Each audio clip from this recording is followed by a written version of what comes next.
Today's critique examines an article and a blog post exploring how real-time government-mandated transaction reporting is fundamentally disrupting traditional financial auditing. The material makes a strong case for this shift by highlighting the death of sample-based auditing. But let's dive straight into how we can elevate this work. Yeah, I am entirely ready. We have some really fascinating conceptual and structural elements to unpack today. So let's start with the conceptual foundation. How this core argument is framed right out of the gate. The text describes this monumental shift to real-time regulatory compliance as if it were just like a seamless, inevitable software update. Right. It feels a bit like describing upgrading the engine while the airplane is in flight, but, leaving out all the turbulence. Does the absence of this friction make the narrative feel a bit incomplete? The narrative presents a seamless transition to real-time regulatory compliance, but entirely bypasses the massive operational friction, costs, and risks associated with this structural transformation. Yeah, it reads incredibly smoothly, which, is a testament to the author's prose, certainly. Exactly. But the reality of global finance is anything but smooth. If a VP of finance reads this, they're going to roll their eyes. They are currently spending millions patching legacy systems. So if the author doesn't acknowledge that pain immediately, they risk losing all credibility with their target buyer. Oh, absolutely. The weakness here is that the text currently paints a somewhat utopian picture, where continuous transaction controls perfectly solve the audit problem. By solely focusing on the benefits of 100% data capture, the idea that the government sees everything in real time so the traditional audit is magically simplified, well, the author completely ignores the real-world anxieties of finance leaders.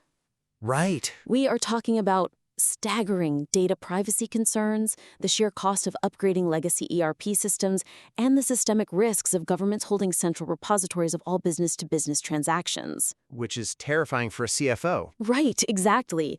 When a reader who is currently in the trenches of a finance department reads this, they feel a massive disconnect.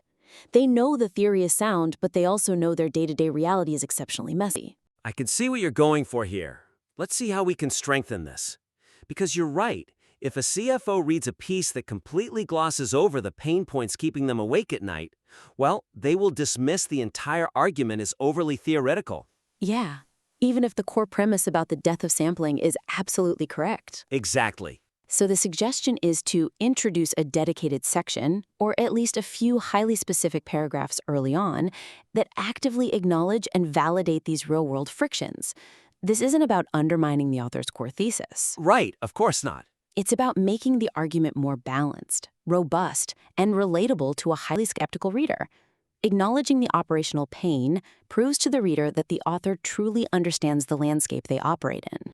So a key theme running through this material seems to be the sheer volume of data shifting from private corporate servers directly to government databases. That shift alone has to be fraught with peril. That's fascinating. What are the potential limitations or counter-arguments to that idea? Because when we start thinking about concrete examples to include to show this friction, cybersecurity is the glaring issue that the author leaves entirely untouched. Oh, wow. Yeah. I would suggest adding a brief but sharp analysis of the cybersecurity honeypot risk. Think about the macroeconomic implications here. If a tax authority centralizes every single corporate transaction in a country, well, that single database becomes the ultimate target for state-sponsored hackers and corporate espionage. Because it includes proprietary pricing strategies, complex supply chain dependencies, volume discounts, all of that. Exactly. The text needs to explicitly acknowledge that shifting data to the regulator doesn't just shift the burden of the audit, it radically shifts the security risk profile of the entire national economy. Wait, let me push back on that for a second. If I am a CFO, isn't my data already exposed through my own cloud ERP? I'm already a target. Sure. Why does shifting this data to a government API suddenly make it a honeypot? Aren't tax authority servers generally more secure than, say, a mid-market manufacturer's aging IT infrastructure? It is a great question, but it's not about the baseline security of the individual server. It's about the concentration of the payload. A mid-market manufacturer's legacy system holds one company's data. A successful breach gives you insight into one node of the economy. Ah, okay. But a tax authority's central repository holds the metadata of an entire nation's supply chain. If a rival nation-state gains access to that continuous transaction control database, they don't just see what one manufacturer is doing. They see everything. Right. They can map the exact dependencies, raw material shortages, and pricing leverage of an entire industrial sector in real time. It is an intelligence goldmine. By explicitly addressing that specific, systemic risk, the author elevates the piece from a basic accounting update to a profound strategic warning. That makes total sense.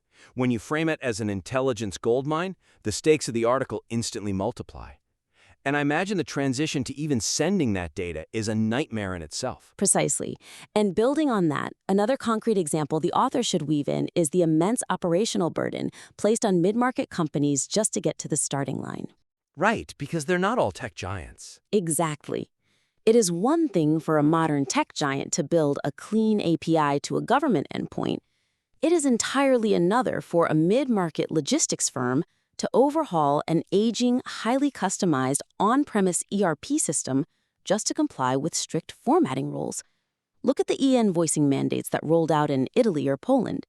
What actually happened there on the ground? Companies had to urgently rip and replace core infrastructure just to legally send a basic invoice. Legacy systems that were designed to run overnight batch processing suddenly had to generate real-time XML files the moment a transaction occurred. Oh, wow. The gap between overnight batch processing and real-time API calls is a multi-million-dollar middleware project.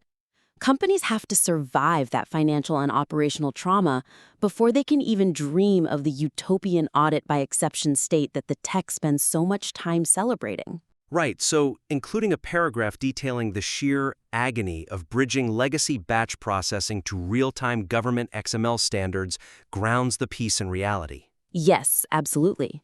But addressing those massive cybersecurity hurdles and multi-million-dollar middleware projects requires page space. If the author is going to add that complexity and depth, well, they're going to have to cut the fat elsewhere. Where are you seeing structural bloat that can be trimmed to make room for this reality? That brings us perfectly to the structural flow of the documents. When you introduce new variables, you have to be deeply economical with your existing architecture. As I understand it from the notes, the argument here is that sampling is dead because governments already have the data. But I noticed this exact revelation acts as the climax across multiple different sections. The argument relies heavily on repeating the same core revelation across multiple sections rather than advancing the narrative linearly from problem to solution. Yes. It felt like I kept walking down a long hallway, opening different doors, and ending up in the exact same room. Exactly. The idea that the regulator is the new first auditor is a fantastic hook. But a hook is supposed to pull you forward into the house, not catch you in a revolving door at the entrance. The weakness is that between the article and the blog post, this shocking premise is hammered home repeatedly. The text circles back to this identical epiphany in the sampling problem section, then again in the regulator as the new first auditor section, and yet again in the introduction of the blog post. Right, it just keeps repeating. Because of this, the piece loses all its forward momentum. It continually resets the narrative. The reader absolutely gets the point the first time. By the third time, reader fatigue sets in. Yeah, for sure. More importantly, this repetition delays getting to the practical implications of the shift, which is what the professional reader actually needs to do their job. It feels exactly like reading a mystery novel that dramatically reveals the identity of the killer in Chapter 3, and then dramatically reveals the exact same killer in Chapter 5, and again in Chapter 7. Exactly. The surprise wears off immediately, and as a reader, you just want to know what the detective is going to do about it now that the secret is out. So the suggestion is to aggressively restructure both pieces to consolidate the shock value into a single, undeniable introductory hook. You must allow the subsequent sections to focus entirely on the implications of this new reality without ever looking backward to re-explain the premise. Okay, I like that. Once you declare that statistical sampling is obsolete, treat it as an established, indisputable fact of the universe and move immediately into the downstream operational consequences. Okay, so what I really like about this part is the sheer opportunity it opens up for the author. By cutting the repetition, we buy back highly valuable real estate in the text. How exactly should the author execute this consolidation on a sentence level? For a concrete example, the author should take the entire sprawling concept of the sampling problem and condense it into just two punchy, authoritative sentences right in the introduction. Tell the reader immediately. Right. Say, sampling was a byproduct of information scarcity. In a world of 100% real-time government data capture, statistical sampling isn't just inefficient, it is functionally obsolete. Boom. You have established the premise. Wow, yeah. Now, take all the page space saved by cutting those repetitive sections and utilize it to detail the actual mechanics of what they call audit by exception.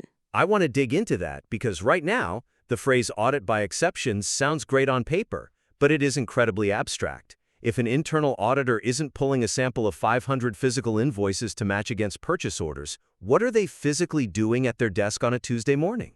Exactly. That is the missing link. Instead of re-explaining why sampling is dead, show the reader how an internal audit team physically transitions their daily workflow. Give us an example of an auditor whose job is no longer to match a paper invoice to a receiving report. Right, but rather to audit the APIs and the logic gates that format the data for the tax authority. So instead of auditing the transaction, they are auditing the algorithm that reports the transaction. Precisely. Explain how you test the logic of an automated pre-submission validation check. If an invoice fails the clearance algorithm because the tax ID format is suddenly invalid, or the unit price exceeds historical variance parameters, the auditor investigates the logic failure in the ERP system, not just the single document. Oh, I see. They effectively transition from being accountants to being financial data engineers. That is the kind of forward-looking structural progression the text desperately needs. You move the reader from the philosophical shock of the new reality into the highly technical execution of surviving in it. So by condensing the shock value into a single undeniable premise at the very beginning, we open up all this real estate to discuss the actual mechanics of the new reality. Yeah. We've shown them the floor plan of the new building, we've established the external friction in the world, we've streamlined the structure so the narrative drives straight into the technical implications. But now, we need to ensure those implications actually give the target audience something to act upon. You know, the people writing the checks. The actionable so what factor. Exactly. Let's look closely at the section discussing what finance leaders should be preparing for. It asks some conceptually great questions like, how clean is our transaction data? And can we reconcile in real time? Right. But right now, the text is acting like a fire alarm. It's incredibly loud, it tells you there is a fire, and it tells you to leave the building. But it doesn't show you the floor plan or the fire exits. A CFO needs the floor plan. The material effectively warns finance leaders about the changing landscape, but falls short of providing them with a concrete, sequential roadmap for adaptation. But wait, the text does tell them to build a compliance architecture. Isn't that enough of a directive for a senior executive who can just, delegate the details to their IT department? Right. That is the weakness here. Advising a leader to build a compliance architecture is far too high-level, abstract, and theoretical. For a sophisticated finance professional like a VP of finance or a CFO, these directives are functionally useless because they can't be project managed. Right. You can't just hand that to a project manager. Exactly. The text successfully identifies the final destination, but it completely omits the turn-by-turn directions on how to navigate there from where they are sitting today. And where they are sitting today is usually surrounded by fragmented data silos across different global subsidiaries, competing internal priorities, and highly restricted budgets. Yeah, for sure. If you just tell a CFO to build a compliance architecture, they're going to nod their head, put the article down, and go back to dealing with their immediate cash flow fires.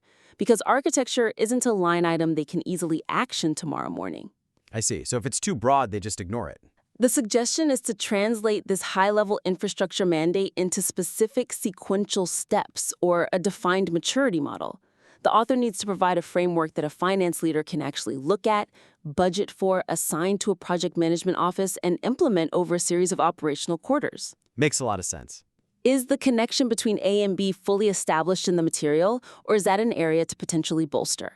Because right now, the connection between the government has your data, and here's what your IT and finance teams must do on Monday is completely missing. Right. For concrete examples, the author should outline a tangible 3-step operational roadmap. What would step one of that roadmap actually look like for a massive enterprise? Well, step one could be mapping current fragmented data flows to the impending tax authority endpoints. This means physically sitting down and auditing where the latency gaps are between when a transaction happens in the warehouse and when the data is ready for the government server. Okay. Step two could be the implementation of automated pre-submission validation checks within the ERP system itself. The goal here is catching the errors natively before they hit the government portal and trigger an automatic non-compliance fine. Oh, wow. And step three could be establishing continuous reconciliation dashboards that the internal audit team monitors daily, ensuring the internal ledger always perfectly matches the government's new master ledger. I hear you on the roadmap, but aren't we risking scope creep here? I mean, if this is fundamentally a piece about the disruption of financial auditing, why do we need to give them a multi-step IT implementation guide? Doesn't that belong in a different technical manual? That's exactly the traditional mindset the author needs to break. In a real-time compliance regime, IT architecture is the financial audit. You cannot separate them anymore. The system that formats the XML file is the auditor. Ah, I see. Because the data is moving automatically, the pipeline itself has to be audited before the data ever moves. That makes the roadmap incredibly relevant. Exactly. It allows the reader to self-diagnose. They can read this and say, okay, we have mapped our endpoints, so we are currently at step one, but we have no pre-submission validation, so we need a secure budget for step two next year. That turns a passive thought leadership piece into a vital strategic resource. And speaking of securing budget, what if we looked at this from the perspective of corporate strategy? The author could take this a step further and suggest a specific shift in how resources are allocated to fund these three steps. Ooh, interesting. For instance, the text could advise CFOs to calculate the percentage of the budget historically earmarked for external audit preparation. Because the government is now verifying the transactions in real time, the scope of the external audit shrinks dramatically. Wow. The author should explicitly tell the CFO to take that resulting budget surplus and reallocate it directly into master data management initiatives. Because if your vendor master data is clean, the API calls to the government won't fail in the first place. Exactly. That is a highly specific, highly actionable piece of financial advice. It tells them not just what IT infrastructure to build, but exactly how to fund the transition in a world where the external audit is becoming a secondary formality. That is a phenomenal pivot. It transforms the article from a scary warning into a strategic weapon they can use in their next board meeting to defend their IT spend. So, to bring this all together, we're looking at three highly actionable ways to elevate this material from a good summary of the landscape to an indispensable operational guide.